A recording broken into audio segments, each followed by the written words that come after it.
안녕하세요. 일본 사는 태희입니다.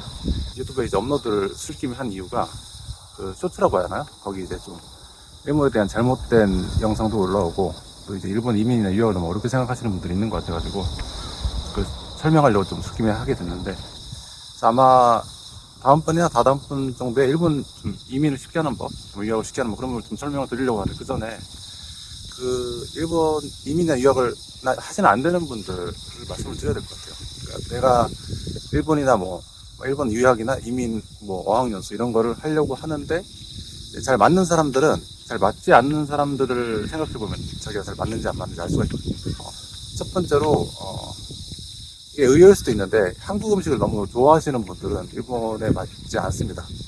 이제 이 말을 하면 대부분 이제 여기 사시는 분들 이제 반대하시는 생각이 다른 분들이 많을 수 있는데, 이게 왜 그러냐면은 일본에서 도시 예를 들어서 도쿄나 이제 오사카 이런 데 사시면 좀 덜하긴 한데, 아무리 그런 데 살아도 파는 한국 음식이 정해져 있습니다. 한국 시장에 가도 이제 오징어국이라든지 아니면 집에서 먹을 수 있는 미역국 이런 거 안 팔거든요. 파는 게 정해져 있습니다.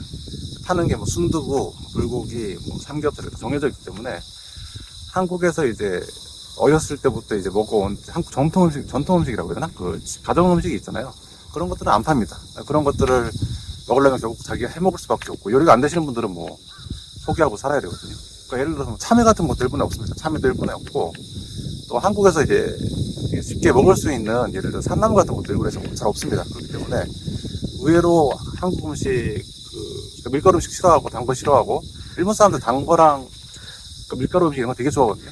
단 거, 이제 식감이 말랑말랑 이런 거 좋아하기 때문에 한국처럼 뜯고 씹어 먹고 이제 마늘 냄새 강하고 이런 음식, 자극 강하고 이런 음식 안 좋아하기 때문에 한국 음식을 엄청 좋아하시고 한국 음식이 없으면 못 산다 이런 분들은 일본 생활이 안 맞을 수 있습니다.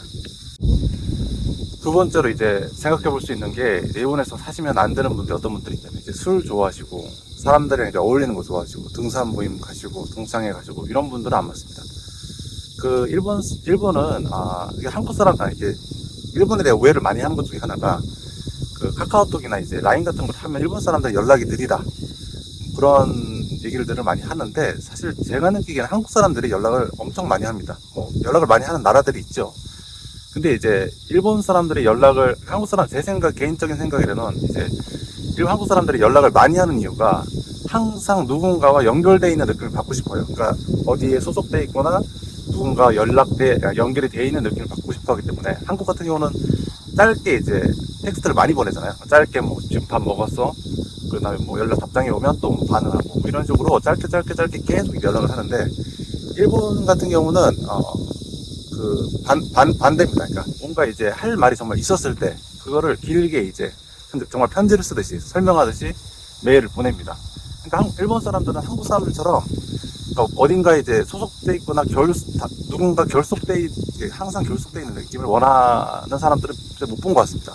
그렇기 때문에 여기 카카오톡 비슷하게 라인을 쓰는데요. 라인에 이제 그룹 채팅 같은 게 있긴 하는데 한국말처럼 많이 있지도 않고, 그런데 이제 들어가서 얘기를 해도 거의 이제 대화를 많이 사람들이 자기 얘기를 잘 안 합니다. 말을 잘 안 하고, 등산 모임이라는 것도 거의 없고요. 이제 지모티라고 각 지역에 자기 동네에 이제 그런 모임 같은 거 개설해서 하시는 분들도 있는데 활발하지가 않습니다. 직장 생활을 해도 이제 회식도 거의 없고, 회식 없다고 생각하시면 됩니다. 그리고 친구끼리도 이렇게 만나서 이제 술 자주 먹고 어울리고 그런 분위기가 아닙니다.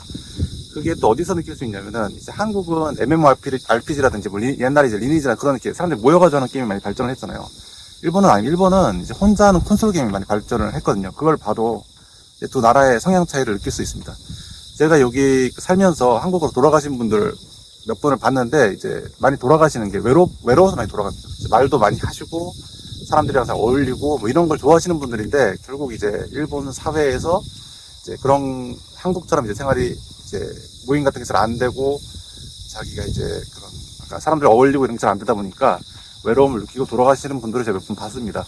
근데 의외로 일본에 오래 살면 일본에 오래 산 만큼 일본어가 되시는 분들이 있고, 제가 약간 조금 그런 경우고, 일본어가 전혀 안 되고 이제 한국에서 살던 생활 습관 그대로 계속 사시는 분들이 있는데, 약간 좀 제가 느끼기엔 아주머니, 여자분들이 그런 분들이 좀 있는데, 그런 분들은 또 카카오톡 이런 데서 또 활동을 활발히 하시는 분들도 있습니다.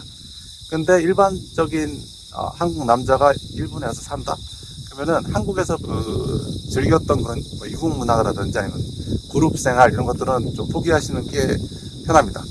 물론 대도시 가서 뭐 오사카 이제 트루아시라든지 아니면 도쿄 이제 신 오쿠보 이런 데 가시면 또 한국인 이렇게 모임이 있고 한국인이 많이 모여 있는 데가 있습니다. 거기 가시면 또 다를 수가 있는데 거기 산다면 뭐 한국이랑 사는 게 다를 바가 없기 때문에 그거는 이제 좀 예외로 생각을 하겠습니다. 이제 세 번째로 일본에서 사시면 안 되시는 분들은 이제 자연재해 무서워하시는 분들, 후쿠시마 무서워하시는 분들 이런 분들인데 왜냐면 첫 번째로 여기 지진이 납니다. 지진이 나는데 제가 원래 지금 제가 8년째 살고 있는데 제가 전에 살던 데는 지진이 거의 없었습니다. 지금 사는 동네는 지진이 이제 한 달에 한 번 정도 좀 느껴질 정도로 나더라고요. 자고 있으면 뭐 새벽 2시에 이제 다다다다다 흔들려가지고 깨고 뭐 애들 울고 뭐 그럴 때가 있거든요. 지진 무서워하시는 분들은 일본에서 못 사십니다. 근데 이제 가끔 이제 뭐 일본에 산다 그러면 이제 지인분들이 한다고 일본 지진 괜찮아 이런 거 물어보시고 하시는데 그렇게 생각하면 이제 한국은 북조선이 있잖아요. 북조선이 미사일 언제 쏠지 알고 무섭지 않습니까? 그런 식으로 생각해 볼 수도 있다고 생각을 합니다. 그러니까 무슨 얘기냐면 자기가 살고 그 사는 동네에 이제 빈번하게 발생하는 자연 재해라든지 아니면 그런 다른 나라와의 이제 긴장 관계 이런 것들이 익숙해지면 잘 안 느껴지는 것 같습니다. 왜냐면 저도 처음에 여기 이사 와가지고 한 3개월 정도는 좀 무서웠거든요. 무섭고 걱정도 많이 하고 했는데 익숙해지니까 이제 둔감해집니다. 그 두 번째로 자연적으로 좀 안 좋은 게 뭐가 있냐면 여기가 나무가 되게 많습니다. 나무가 많은데 이제 삼나무가 많아요.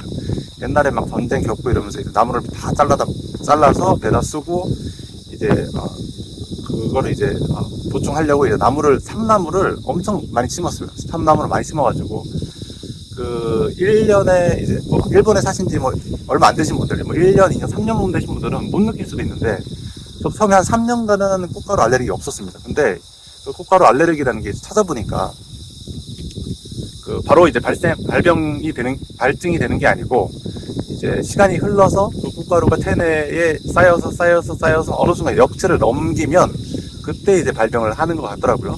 그래서 꽃가루가 제가 얼마나 심하냐면 꽃가루가 없던 사람이 여기서 꽃가루가 발생이 되면 그게 얼마나 힘드냐면은 일을 못할 정도입니다. 눈 빨개지고 눈 가렵고 콧물이 계속 나고 정말 좀 심하게 발증이 나기 때문에 저는 정말 심할 때는 회사 뭐 이틀도 회사를 못 가고 그랬습니다. 그래서 이제 꽃가루가 정말 싫어서 근데 이제 전 지역이 그런 건 아니고 이제 홋카이도 이런 데 가면 또 괜찮긴 하거든요. 대부분 이 본토에서 많이 사시기 때문에 이제 본토 기준으로 말씀을 드립니다. 그리고 이제 세 번째로 후쿠시마 얘기를 안 할 수가 없는데 저도 지금도 후쿠시마 산이라고 써있으면 안 먹습니다. 숲에서 물건 사진 않는데 그리고 이제 제가 전에 이제 칸사이 이제 간서지방 살 때는 슈퍼에 이제 후쿠시마 산을 가끔 팔긴 팔았거든요. 가끔 팔긴 팔았는데 보통 이제 반값 정도에 싸게 팔았습니다. 그러니까 사람 심리라는 게 웃긴 게 이걸 왜 반값에 팔지? 뭔가 이제 문제가 있으니까 반값에 파는 게 아닐까 이런 생각이 들기 때문에 도리어 안 사 먹었습니다. 근데 제가 지금 간동 도쿄 근방에 살고 있는데 여기 왔더니 후쿠시마산 물건이 싸지가 않고 거의 뭐 비슷한 가격이고 여기 후쿠시마에서 그렇게 멀지 않아서 그런지 모르겠는데 후쿠시마에 대한 사람들의 생각이 상당히 좀 거기가 뭐 어때서 약간 좀 그런 느낌입니다. 근데 제가 이 문제에 있어서 뭐 지인들도 후쿠시마 얘기를 하고 하니까 옛날에 여기 처음 이민 왔을 때 좀 심각하게 고민을 많이 해봤는데 포기해야 됩니다. 왜 포기해야 되냐면 후쿠시마산이라고 써있는 물건을 안 살 수는 있어요. 안 살 수 있는데 후쿠시마산 재료가 들어간 뭐 과자라든지 아니면 제가 간단하게 외식을 하러 라면집에 갔단 말입니다. 라면집에 들어가 있는 모야시, 이제 콩나물 이런 게 어느 산인지 안 써 있습니다. 그렇기 때문에 자기가 그 순수 식자재를 후쿠시마산을 피하는 거는 가능은 하지만 만들어진 이제 가공식품이라든지 아니면 이제 식당에서 밥을 먹거나 할 때 후쿠시마산인지 일일이 다 확인을 하고 사서 먹을 수가 없습니다. 후쿠시마산에 엄청난 저항감이 있고 후쿠시마산을 절대로 나는 먹지 않겠다 이런 분들은 일본에서 살 수가 없습니다.